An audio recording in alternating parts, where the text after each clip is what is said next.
Hello everyone, welcome back to my channel. কেমন আছো সবাই? আশা করছি সবাই ভালো আছো, আমিও ভালোই আছি। আজকে আবারও একটা নতুন রেসিপি নিয়ে তোমাদের সামনে চলে এসেছি। এখানে যেটা দেখছো এটা হচ্ছে থোর, ঠিক এইভাবে কেটে নিয়েছি। আর নিয়েছি একটা মিক্সিং জার।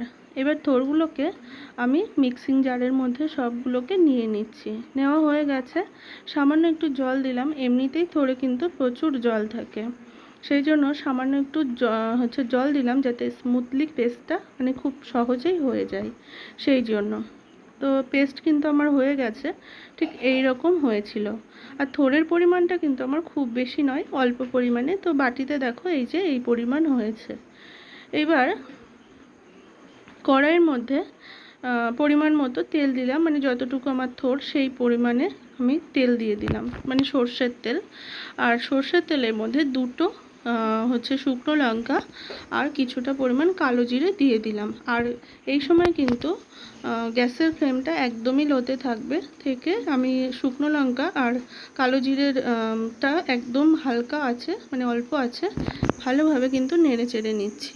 যখনই একটা স্মেল ছাড়বে কালো জিরে আর শুকনো লঙ্কা, ঠিক সেই সময় আমি 4-5 কোয়া মতো রসুন আর দুটো মতো লঙ্কা আমি ভালোভাবে বেটে নিয়েছিলাম। নিয়ে দেখো ওই তেলের মধ্যে দিয়ে দিয়েছিলাম। তারপরে ফোড়নটা যখন রসুনটা যখন একটু লাল হয়ে এসেছিল, তখন কিন্তু আমি থোড়টা ওই ফোড়নের মধ্যে দিয়ে দিলাম। দিয়ে থোড়ে যেহেতু জলের পরিমাণটা কিন্তু অনেকটাই বেশি, তো ভালোভাবে খুন্তি দিয়ে নেড়ে চেড়ে বেশ কিছু সময় ধরে আমাকে নেড়ে নিতে হবে। এই যখন একটু জল শুকনো হয়ে এসেছিল, সেই সময় কিন্তু আমি স্বাদ মতো লবণ আর সামান্য একটু হলুদ গুঁড়ো দিয়ে আবারও ভালোভাবে নেড়ে নিচ্ছি। আর এটা হচ্ছে থোড়ের কিন্তু ভর্তা। তো এই রেসিপিটা কিন্তু খুবই দারুণ লাগে খেতে। আর এখানে দেখো আমি নিয়েছি সাদা সর্ষে, আমি এইভাবে বেটে নিয়েছি। সামান্য একটু কিন্তু বাটার সময় লবণ দিয়েছিলাম, যাতে সর্ষেটার যে তেতো ভাবটা না আসে। তারপরে দেখো সর্ষেটা কিন্তু থোড়টা যখন এইভাবে শুকনো হয়ে এসেছিল, সেই সময় সর্ষে বাটাটা কিন্তু আমি দিয়ে দিয়েছিলাম। আর যে প্লেটে সর্ষে বাটাটা কিন্তু রেখেছিলাম, সেই প্লেটটায় সামান্য একটু জল দিয়ে এই সর্ষে বাটার মধ্যে কিন্তু জলটা দিয়ে দিয়েছিলাম।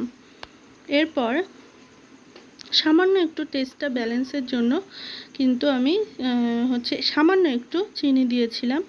আর যে একদমই কিন্তু দেখতেই পাচ্ছ যে শুকনো হয়ে এসেছে, এই পর্যায়ে আমি কিন্তু সামান্য একটু সর্ষের তেল দিয়ে আবারও আমি 1 মিনিটও নয়, তার থেকে কম, ওই 30 সেকেন্ড মতো একটু নেড়ে নেব।